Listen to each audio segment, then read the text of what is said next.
যদি কখনো মন খারাপ থাকে তাহলে একটুকু হলেও বেড়াতে যাওয়া উচিত। সেই বেড়ানোর জায়গাটা হলো কোনো মন্দির। তাই আজ আমরা চলে গেলাম শিবশক্তি ধাম মন্দিরে। তো সেখানে যেয়ে পরে একটু বসে শান্তি এবং মায়ের দিকে তাকিয়ে যে শান্তি পাওয়া যায় সেটা সত্যি কোথাও পাওয়া যায় না। যখন তার ভালোবাসার মানুষগুলো কষ্ট দেয়, মনের মধ্যে খারাপ লাগে, তখন যদি এই মন্দিরের সামনে এসে যে শান্তিটা পাওয়া যায় সত্যি সেটা অসম্ভব ভালো শান্তি।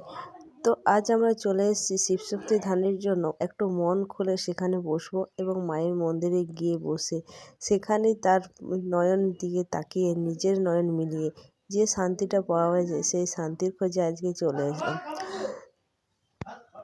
মন্দিরের ভিতরে প্রবেশ করার পর একটা আলাদাই অনুভূতি। এই যে মন্দিরের সামনে কিছুক্ষণ বসে এক নয়নের দিকে তাকিয়ে কী যে একটা শান্তি পাওয়া যায় সেটা বলে বোঝানো যাবে না। যদি জীবনে কখনো আঘাত দুঃখ যতই আসুক না কেন, মনের শান্তি নাকি কোনো কিছু নেই। তাই মনের শান্তি করার জন্য যে কোনো মন্দিরের সামনে গিয়ে সন্ধ্যাবেলায় তার মায়ের আরতি দেখা, সেটা একটা আলাদাই অনুভূতি।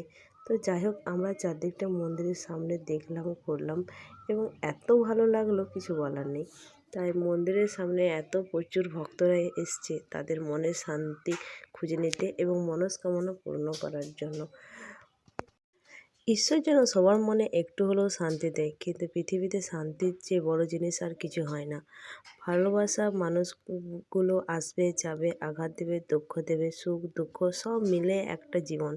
তো সব জীবনের মধ্য দিয়ে মানুষের যদি একটু মনের মধ্যে শান্তি থাকে তাহলে সেটাই অনেক সুখ। তো আমরা যেহেতু সবাই মিলে আমরা গিয়েছিলাম, আমাদের টোটোয় করে আমরা যেহেতু গিয়েছিলাম তাই আমাদের যেতে অনেকটাই লেট হয়ে গিয়েছিলো। তো তখন মন্দির প্রায় বন্ধ করে দেওয়ার মধ্যে, আর এখানে একটা নিয়ম আছে যে 7টা সাড়ে 7টার মধ্যে মন্দির কিন্তু পুরো ক্লিয়ার করা হয় এবং বন্ধ করে দেওয়া হয়। তাই আমরা তাড়াহুড়ো করে গিয়ে মন্দিরে গিয়ে চারপাশটা ঘুরে একটু মাত্র সময় পেয়েছি, 1 ঘন্টা মতন হবে আর কি। তো সেই সময়টার মধ্যে যে আলাদা অনুভূতি, আলাদা শান্তি পাওয়া গেছে সেটা আর বলে বোঝানোর নয়। তো এখানে সবাই বসে আছে এবং নাম কীর্তন শুনছে, আর এই পুচকিগুলো তো চারদিকে ঘোরাঘুরি করছে, কারণ ওদের মনে তো কোনো অশান্তি নেই, কোনো ঝড় নেই।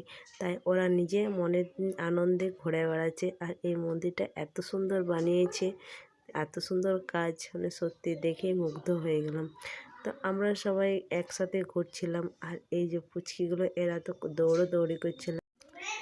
এর তো আনন্দ থামেই না, চারদিকে এত বাই বাই বাই বাই করে ঘুরে বেড়াচ্ছে। সত্যি ছোটোবেলার জীবনটাই আলাদা, সবসময়তে আনন্দ আর আনন্দ।